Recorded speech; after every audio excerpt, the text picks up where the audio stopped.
के तपाईँ पनि फेसबुकमा एउटा कन्टेन्ट बनाएर पोस्ट या अथवा अपलोड गरिरहनु भएको छ, तर तपाईँले गरेको कन्टेन्टमा राम्रोसँग भ्युज आएको छैन, इन्गेजमेन्ट आएको छैन भने यस भिडियोलाई फलो गरेर राख्नुहोस्। म हजुरलाई हरेक कुरा सिकाउनेछु।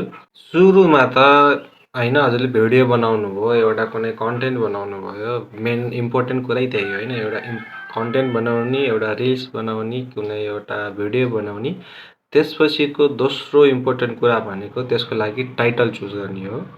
अनि टाइटल चाहिँ कसरी युज गर्ने अथवा चुज गर्ने भन्दा तपाईले भिडियो चाहिँ कुन विषयमा बनाउनु भएको छ त्यही विषय अनुसारको हजुरले टाइटल राख्नुपर्ने हुन्छ।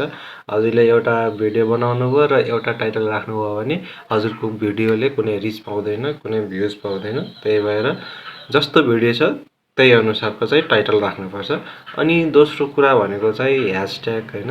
भिडियो बनाउनु भयो, भिडियोको लागि टाइटल पनि लेख्नु भयो, अब ह्यासट्याग पनि हजुरको भिडियो र टाइटल कुन विषयमा छ त्यसैको लगभग 3वटा अथवा 4वटा चाहिँ ह्यासट्याग युज गर्नु होला। त्यसले गर्दा चाहिँ हजुरको भ्युज चाहिँ हैन बुस्ट हुनलाई हेल्प गर्छ ह्यासट्यागले।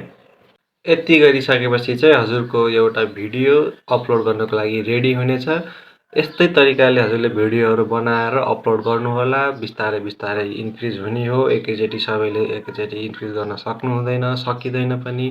त्यही भएर यस्तै भिडियो हेर्न चाहनुहुन्छ भने फलो गरेर तल एउटा मिठो कमेन्ट गरिदिनु होला।